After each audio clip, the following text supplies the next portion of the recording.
Hi everyone, welcome back to our YouTube channel Porahali. Myself Devojit, and I will teach you the last part of your chapter Geography of Assam. ठीक है, ये आपका 5th part होने वाला है. ठीक है, first of all wish you a very happy new year to those who are watching and to their families and loved ones. तो नए साल के स्टार्टिंग में कुछ आपको खुशखबरी देना चाहता हूँ, वो है कि आज ये चैप्टर खत्म होने वाला है. ठीक है, this will be the last part of your chapter geography of Assam. तो चलो स्टार्ट करते हैं. देखो, we already came to know that Assam is rich in natural resources. ठीक है, मैंने इससे पहले जो वीडियोस आए थे उसमें हमने डिस्कस किया था जो एग्रीकल्चर है, जो नेचुरल रिसोर्सेस है, उसके बारे में डिस्कस किया था. तो हमने एक चीज़ ऑब्जर्व किया था कि असम जो है ना वो नेचुरल रिसोर्सेस में बहुत रिच है. ठीक है, असम में बहुत सारे नेचुरल रिसोर्सेस पाए जाते हैं. इन spite of plenty of natural resources including valuable mineral resources, Assam is lagging behind in the industrial sector. ठीक है, असम में इतना नेचुरल रिसोर्सेस, मिनरल रिसोर्सेस पाए जाने के बावजूद भी असम जो है ना वो इंडस्ट्री सेक्टर में लैग कर रहे हैं. ठीक है, असम इंडस्ट्री जो असम में है वो उतना एडवांस नहीं है. ठीक है, या फिर असम में जो इंडस्ट्री है उसमें कोई स्किल्ड वर्कफोर्स नहीं है या फिर कोई मशीन नहीं है. तो उस हिसाब से देखा जाए तो असम इंडस्ट्रियल सेक्टर में से एक पीछे चल रहा है दूसरे स्टेट के मुकाबले में. ठीक है, Assam is still not successful in fostering the process of industrialization through the proper utilizations of your resources. देखो, आसाम में बहुत सारे रिसोर्सेस पाए जाते हैं, नेचुरल रिसोर्सेस, लेकिन हमने उस रिसोर्सेस का प्रॉपर यूटिलाइजेशन नहीं किया. ठीक है, और उस रिसोर्स को हमने इंडस्ट्री के लिए प्रॉपर यूज नहीं किया. इस वजह से आसाम जो है ना वो इंडस्ट्रियल सेक्टर के मामले में बहुत लैग कर रहा है. ठीक है, The government of India has announced some schemes for the industrial development in Assam as well as Northeast India.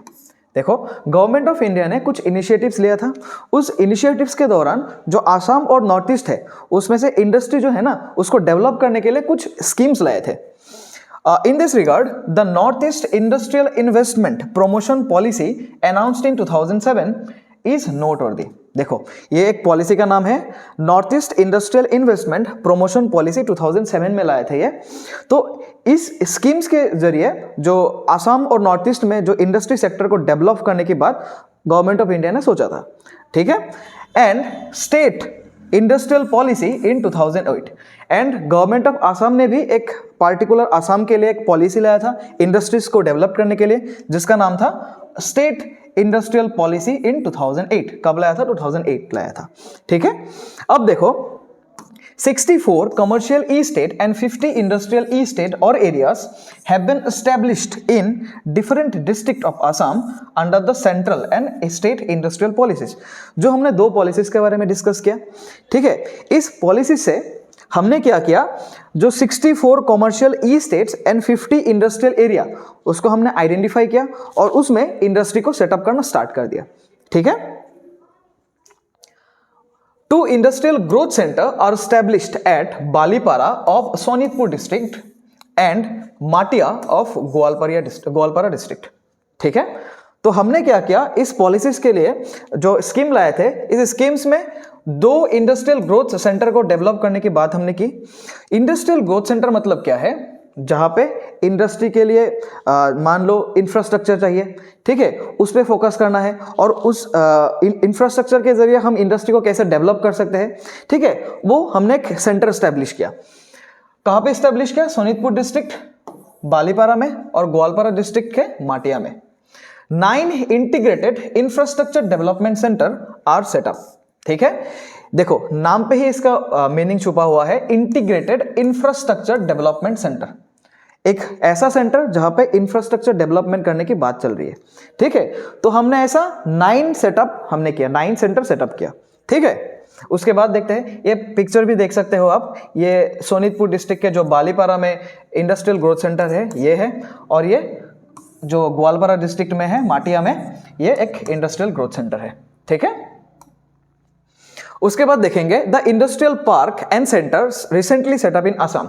ये कुछ नाम है जो इंडस्ट्रियल जो सेंटर सेटअप किया हमने आसाम में, ठीक है। इसमें देखो आप सॉफ्टवेयर टेक्नोलॉजी पार्क कहाँ पे लोकेशन है, बोरझार, कामरूप डिस्ट्रिक्ट के बोरझार में इसका लोकेशन है। उसके बाद बायोटेक्नोलॉजी पार्क IIT गुवाहाटी पे है, ठीक है। एक्चुअली ये जो नाम है ना वो आप थोड़ा चेक कर सकते हो। मैंने जो SSLC के आपके जो फाइनल पेपर आते हैं ना उसमें ऐसा क्वेश्चन आता है कि आसाम का एक मैप ड्रॉ करो और मैप में आप लोकेट करो इंटीग्रेटेड इंफ्रास्ट्रक्चर डेवलपमेंट सेंटर कहाँ पे है, ठीक है। ऐसा क्वेश्चन पूछा गया है तो आप वहां पे मार्क करना पड़ेगा। जो कासार डिस्ट्रिक्ट है वहां पे एक इंटीग्रेटेड इंफ्रास्ट्रक्चर डेवलपमेंट सेंटर है, ठीक है। तो आप एक बार ये चेक करके जाना कहाँ पे कौन से डिस्ट्रिक्ट में कौन सा सेंटर आते हैं, ये थोड़ा इंपॉर्टेंट है, ठीक है। नेक्स्ट देखते हैं अब। Government of Assam has announced the industrial and investment policy Assam in 2014 for the industrial development of the state, ठीक है। गवर्नमेंट ऑफ असम ने ट्राई किया कि जो आसाम के जो इंडस्ट्री सेक्टर है उसको तो डेवलप करना पड़ेगा। उसके लिए एक पॉलिसी लाया था, इंडस्ट्रियल एंड इन्वेस्टमेंट पॉलिसी 2014 में लाया था ये, ठीक है। The principal aims of this recently announced state industrial policy are as follows. देखो ये जो पॉलिसी लाए थे, ये पॉलिसीज के कुछ एम्स है वो हम डिस्कस करेंगे, किस लिए पॉलिसी लाया था और इस पॉलिसी का जो रिजल्ट हुआ वो क्या हुआ हम डिस्कस करेंगे अब, ठीक है। To increase the gross domestic product of the state by developing the manufacturing and service sector along with various economic activities। देखो इस जो पॉलिसी लाया था असम गवर्नमेंट में उसका मेन एम था कि जो असम के जो मैन्युफैक्चरिंग सेक्टर है, मतलब जो इंडस्ट्री में मैन्युफैक्चर किया जाता है, ठीक है, एंड सर्विस सेक्टर मतलब आप मान लो एजुकेशन हो गया, हेल्थ केयर हो गया, इंफॉर्मेशन टेक्नोलॉजी हो गया, तो ये सारे सर्विस सेक्टर है, तो इसको डेवलप करने की जरूरत है, ठीक है। और कैसे डेवलप होगा, और डेवलप्ड होने के बाद जो आसाम का जो जीडीपी है वो भी इंक्रीज होगा। अब देखो जीडीपी क्या है, देखो जीडीपी मतलब है एक पर्टिकुलर काउंट्री में या फिर एक पर्टिकुलर प्लेस में एक पर्टिकुलर टाइम के दौरान जो गुड्स एंड सर्विसेज प्रोड्यूस किया जाता है उसका एक मॉनेटरी वैल्यू है ये जीडीपी, ठीक है। तो ये जो मैन्युफैक्चरिंग सेक्टर है और सर्विस सेक्टर है इसको डेवलप करने के बाद हमारे जो आसाम का स्टेट जीडीपी है वो भी इंक्रीज होगा। तो ये पहला एम था। दूसरा एम क्या है, to increase the per capita income and employment opportunities in the state especially in the rural areas. देखो अगर कहीं पे इंडस्ट्री सेटअप होता है तो वहां पे एम्प्लॉयमेंट भी जनरेट होते हैं, लोगों को नौकरी दिया जाता है, ठीक है। तो उस टाइम में आसाम गवर्नमेंट इनिशिएटिव लिया था कि हम इस पॉलिसी की वजह से एम्प्लॉयमेंट जनरेट कर सकते हैं और एंड क्या था, पर कैपिटा इनकम को इंक्रीज कर सकते हैं। पर कैपिटा इनकम मतलब हर एक पर्सन के जो एवरेज इनकम होते हैं उसको पर कैपिटा इनकम बोलते हैं, ठीक है। तो उसको इंक्रीज करना है।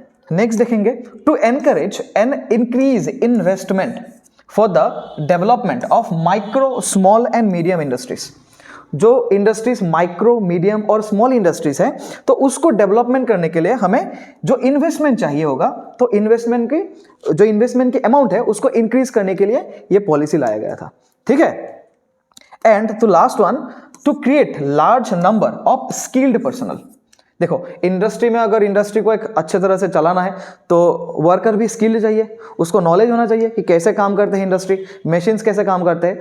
तो जो स्किल्ड पर्सनल की जो एक क्राइटेरिया है उसको इंक्रीज करने के लिए और जो लार्ज नंबर में उसको रिक्रूट कर सके स्किल्ड पर्सनल को, तो इस वजह से ये पॉलिसी लाया गया था, ठीक है। नेक्स्ट देखते हैं हम।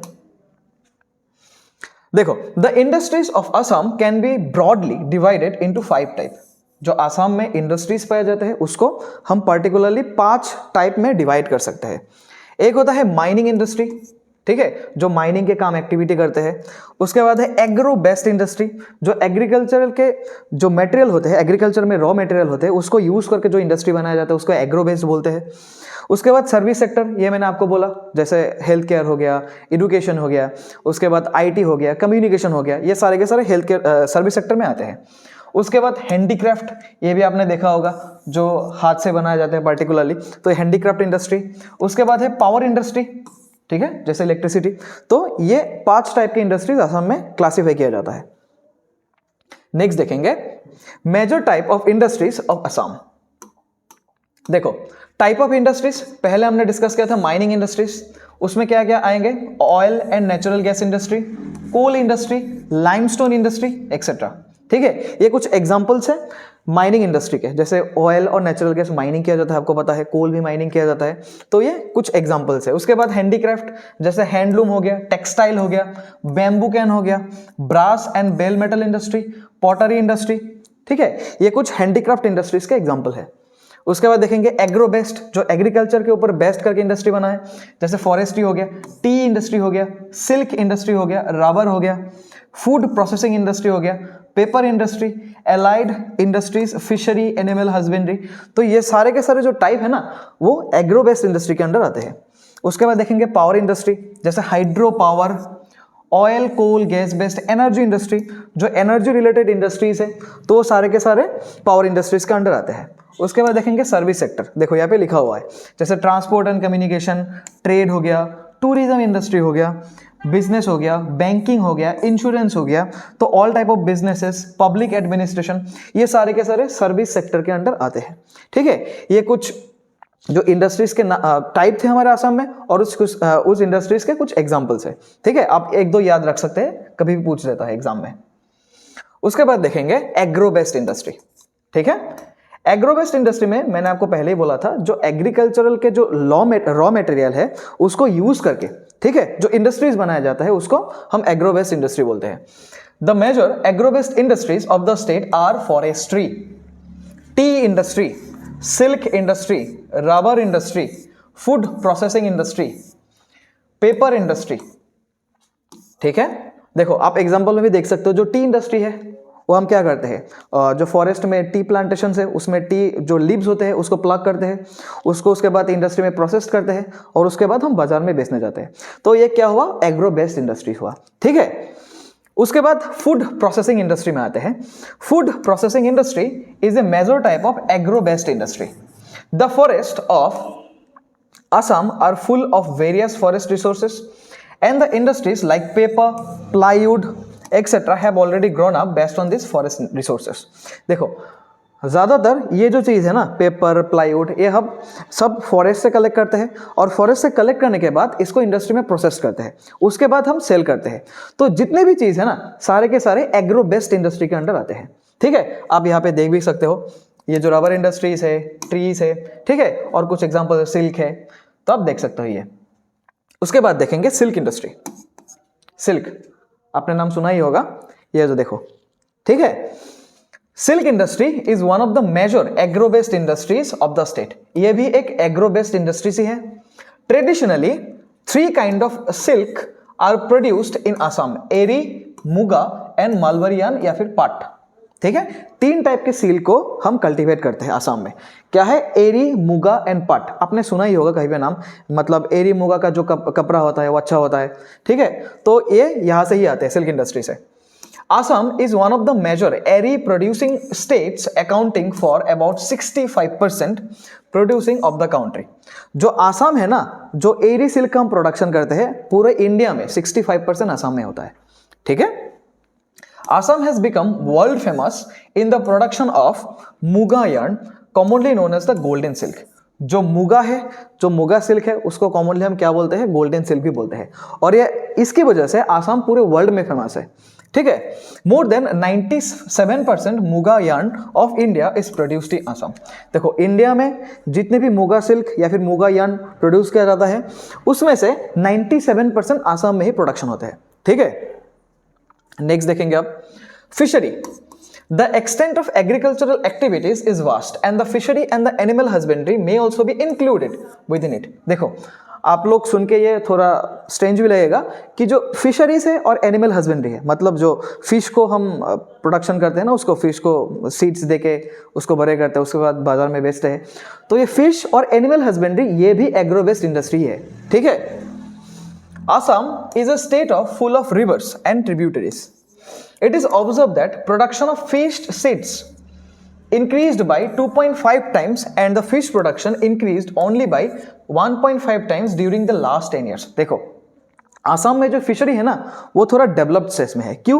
क्योंकि आसाम जो स्टेट है ये फुल रिवर और ट्रिब्यूटरीज से भरा हुआ है।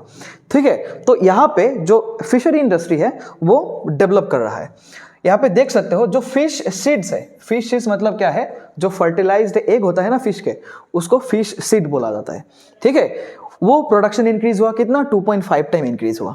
और जो fish production increase by 1.5 time, और जो फिश का प्रोडक्शन स्टार्ट हुआ वो भी ज़्यादातर इंक्रीज हो चुका है 1.5 टाइम से। ठीक है, इन द लास्ट 10 ईयर, ये लास्ट 10 ईयर के जो डाटा है उसमें से हमें ये मिला है कि जो फिश सीड है और जो फिश प्रोडक्शन है वो आसाम में इंक्रीज हो रहा है। District wise production pattern of the fish seed during the 2011-12 reveals that Borbeta district is the highest producer of the fish seeds in the state। ठीक है, ये पूछ भी सकता है कि असम में ऐसा कौन सा डिस्ट्रिक्ट है जहां पे सबसे ज्यादा फिश सीड का प्रोडक्शन किया जाता है, कौन सा है, वो बरपेटा डिस्ट्रिक्ट है। ठीक है, and Karimganj and Nagaon district have attend the second position. ठीक है, तो ये जो डिस्ट्रिक्ट है वो सेकंड पोजीशंस में आते हैं।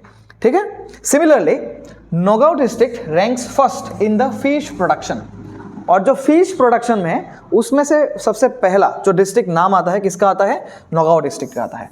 ठीक है, बोरपेटा जो था वो फिश सीड के प्रोडक्शन के लिए था, और नगांव जो है वो डायरेक्टली फिश प्रोडक्शन के लिए है। ठीक है, थोड़ा ये याद रखना। While Kasar and Dhubri district occupy the second and the third positions respectively। Nagaon district के बाद कासार एंड धुबरी ये दो सेकंड और थर्ड पोजीशंस में आते हैं फिश प्रोडक्शन के लिए। ठीक है, उसके बाद देखेंगे oil industry. Assam is rich in oil resources, ये हमने पहले भी डिस्कस किया था। आसाम में ज्यादातर ऑयल पाए जाते हैं। ठीक है, first exploration of oil production in Assam in the state started in 1889 at Digboi. ये भी आपको पता है, सबसे पहले जो ऑयल एक्सप्लोर किया जाता था असम में वो कब हुआ था, 1889 में हुआ था। कहां पे हुआ था, डिगबोई में हुआ था। ठीक है, presently there are 4 oil refineries. देखो, जो ऑयल एक्सप्लोर करते हैं उसको रिफाइन करने के लिए इंडस्ट्री में भेजते हैं, तो उसको ऑयल रिफाइनरी बोलते हैं। ठीक है, आसाम में 4 ऐसा ऑयल रिफाइनरी है। कौन सा है, डिगबोई में है, गुवाहाटी में है, बोंगाईगांव में है एंड नुमलीगढ़ में है। ठीक है सर, ठीक है।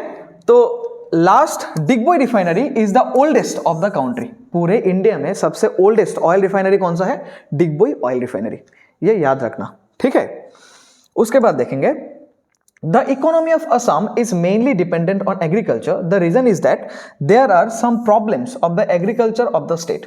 देखो, हमारे जो स्टेट है आसाम है वो लार्जली एग्रीकल्चर में डिपेंड करता है। इंडस्ट्री में हम उतना डेवलप्ड है नहीं, सर्विस सेक्टर में भी हम उतना डेवलप्ड है नहीं, तो हम एग्रीकल्चर में ज़्यादातर डिपेंड करते हैं। लेकिन आसाम में एग्रीकल्चर सेक्टर में भी कुछ प्रॉब्लम्स पाए जाते हैं। ठीक है, उसको हम डिस्कस करेंगे। द मेजर प्रॉब्लम्स आर, देखेंगे अब प्रॉब्लम कौन सा है एग्रीकल्चर रिलेटेड, वो भी देखेंगे। देखो, traditional agriculture in the plains and the jhum cultivation in the hills are still practised through the age old method. देखो, आसाम में जो ज़्यादातर एग्रीकल्चर होते हैं या फिर जो हिल स्टेट में झूम कल्टीवेशन होते हैं, ठीक है, वो ज़्यादातर जो ओल्ड मेथड है उससे ही किया जाता है। कोई नई टेक्नोलॉजी का यूज़ नहीं किया जाता। तो जो पुराने वाला टेक्निक है उसको ही हम यूज़ करके कल्टीवेशन करते हैं। इसकी वजह से क्या होता है, जो आउटपुट होता है, ठीक है, वो ज़्यादातर क्या होता है, कम होता है, क्योंकि जो मशीन्स के यूज़ से हम प्रोडक्शन करते हैं तो उसमें आउटपुट भी ज़्यादा होगा। लेकिन जो एज ओल्ड मेथड है ना, उसमें प्रोडक्शन कम होता है। ठीक है, क्रॉप का प्रोडक्शन थोड़ा बहुत कम होता है। उसके बाद देखेंगे method of irrigation is not developed and irrigation facilities are not adequate. देखो, खेत में खेती करने के लिए पानी की तो जरूरत होगी, तो उसको बोलेंगे इरिगेशन। ठीक है सर, इरिगेशन। तो जो आसाम में मेथड ऑफ इरिगेशन है वो उतना डेवलप नहीं है। ठीक है, और जो इरिगेशन फैसिलिटीज है वो एडिक्वेट नहीं है। आसाम में ऐसा जो प्लेस है वो मिनिमम है कि वहाँ पे इरिगेशन फैसिलिटीज अवेलेबल है। इतना ज़्यादा प्लेस में इरिगेशन फैसिलिटीज नहीं है आसाम में। Agriculture of the state is badly affected by the flood and bank erosion. ये भी आपको पता है, आसाम में हर साल फ्लड आते हैं और फ्लड की वजह से जो एग्रीकल्चर होता है आसाम में वो खराब होता है। ठीक है, annually crops of more than 25% cropland of the state are damaged by the flood and large areas of the fertile alluvial land are also lost annually due to the river bank erosion। देखो, जब flood आएगा तो river के जो bank होगा वो भी इरोड होगा। उसके वजह से क्या हुआ, आसाम में 25% क्रॉपलेस का डैमेज हो चुका है। ठीक है, जहां पे मतलब क्रॉप हार्वेस्ट करते थे, प्लांटेशन करते थे, वो डैमेज हो चुका है। And large areas of fertile alluvial soil are lost. और जो एलुवियल सॉइल होता है उसमें जो खेती बाड़ी अच्छा होता है, तो जो फ्लड की वजह से वो भी डैमेज हो चुका है। ठीक है, उसके बाद देखेंगे crop protection and crop harvesting method are not develop. देखो जो क्रॉप को प्रोटेक्ट करने के लिए कुछ मेथड होता है वो भी हमारे आसाम में इतना डेवलप नहीं है, और जो क्रॉप हार्वेस्टिंग मेथड है, क्रॉप को जब हार्वेस्ट किया जाता है उसमें से कुछ मेथड जो हमारे आसाम में है वो एडिक्वेट नहीं है। ठीक है, तो इसकी वजह से हमारा जो एग्रीकल्चर सेक्टर है वो अभी भी लैग कर रहा है कहीं ना कहीं। Farmers have become poor because there is no provision that farmer can directly get the reasonable price for the crop they produce। देखो फार्मर होता है ना, फार्मर क्या करता है, जब क्रॉप का प्रोडक्शन करते हैं, ठीक है, उसके बाद फार्मर खुद डिसाइड नहीं करता कि इतना, इसका मतलब कितना एमआरपी होगा। इसके लिए गवर्नमेंट ने कुछ ऐसा इंस्टीट्यूशंस बनाया है जहाँ पे एमआरपी डिसाइड होता है। ठीक है, तो क्या होता है आसाम के टाइप में, जो फार्मर एक क्रॉप के लिए एक प्राइस मिलना चाहिए उसको, वो प्राइस नहीं मिलता। ठीक है, उससे लगातार कम ही मिलता है हर वक्त। उसके बाद देखेंगे there is lack of developed communication and transport system linking the interior agricultural regions with the market of own towns and cities। देखो जब कोई विलेज पे है, एक विलेज पे जब खेती बाड़ी किया जाता है तो उसको जो आउटपुट होता है, उसका जो क्रॉप होता है, उसको क्या करते हैं, टाउन में जाके या फिर सिटी में जाके उसको बेचा जाता है। ठीक है, तो उसके लिए क्या चाहिए, ट्रांसपोर्ट सिस्टम चाहिए। लेकिन आसाम के पर्टिकुलर केस में हम डिस्कस करेंगे, जो आसाम का ट्रांसपोर्ट सिस्टम है ना या फिर कम्युनिकेशन है उतना अच्छा नहीं है। तो उसके वजह से जो भी मतलब क्रॉप यहाँ पे हार्वेस्ट होता है उसका वो क्रॉप जाके सिटीज या फिर टाउन्स में मतलब उतना इंपैक्ट नहीं डाल सकता। ठीक है, उसके बाद देखेंगे like the agricultural sector, the industrial sector has also important role in the economy, but the ongoing industrialization process in the state is slow in spite of having more prospect। ठीक है, एग्रीकल्चर के भी तरह एक industry sector भी है, इसका भी इंपैक्ट आसाम की इकोनॉमी में बहुत ज्यादा है, लेकिन जो इंडस्ट्री सेक्टर है उसमें भी कुछ प्रॉब्लम्स है। ठीक है, एग्रीकल्चरल की तरह। इसके लिए क्या हुआ, जो आसाम में जो इंडस्ट्रियलाइजेशन होना चाहिए वो उसका जो पेस है वो कम हो चुका है। ठीक है, उसका रीजन भी देखेंगे किसकी वजह से इंडस्ट्री लैग कर रहा है। Under developed transport and the communication system. ये तो आपको सबको पता है, इंडस्ट्री के लिए जो रॉ मटेरियल वो हमेशा ट्रांसपोर्ट किया जाता है, और आसाम के केस में क्या होता है, जो आसाम का ट्रांसपोर्ट सिस्टम है वो अभी डेवलप नहीं है उतना। ठीक है, उसके बाद देखेंगे इनसफिशिएंट कैपिटल या फिर मनी। किसी भी इंडस्ट्री को सेटअप करने के लिए मनी की जरूरत होगी, तो आसाम के केस में क्या हुआ, वो जो कैपिटल है या फिर मनी है वो इनसफिशिएंट है। या तो हमारे यहाँ पे जो लोग हैं वो इतना इन्वेस्ट करना नहीं चाहते, या फिर जो फॉरेन के इन्वेस्टमेंट है वो भी नहीं हो रहा। ठीक है, उसके बाद देखेंगे there is a lack of simple and flexible industrial policies in the state. देखो इंडस्ट्रियल पॉलिसीज तो है लेकिन उतना फ्लेक्सिबल नहीं है, उतना सिंपल नहीं है। ठीक है, वो थोड़ा कॉम्प्लिकेटेड है। इसकी वजह से क्या हुआ, हमारे आसाम में इंडस्ट्री इतना सेटअप नहीं हुआ। उसके बाद देखेंगे investment in the industrial sector is not satisfactory because the investor from outside are not so interested to invest, especially due to the insurgency problems arising in the state। जैसे क्या हुआ, जो फॉरेन के जो इन्वेस्टर है जो आसाम में एक पर्टिकुलर इंडस्ट्री को सेटअप करने के लिए इन्वेस्ट करेंगे, तो वो भी कहीं ना कहीं पीछे हट जाते हैं कि यहाँ पे स्टेबिलिटी नहीं है, यहाँ पे हम इन्वेस्ट नहीं करेंगे। तो इसकी वजह से क्या हुआ, जो इन्वेस्टमेंट हुआ आसाम में वो थोड़ा कम है। ठीक है, progress of development of agro based industries is limited and slow in spite of more prospect.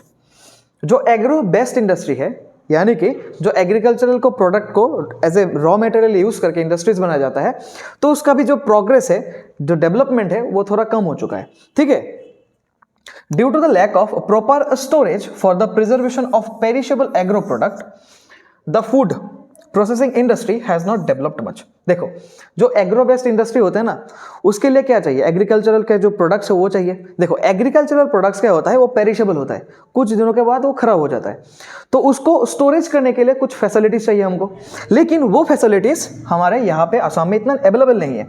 यहाँ पे बोला गया कि स्टोरेज, जो प्रॉपर स्टोरेज चाहिए उसको सेव करने के लिए, वो हमारे आसाम में इतना अवेलेबल नहीं है।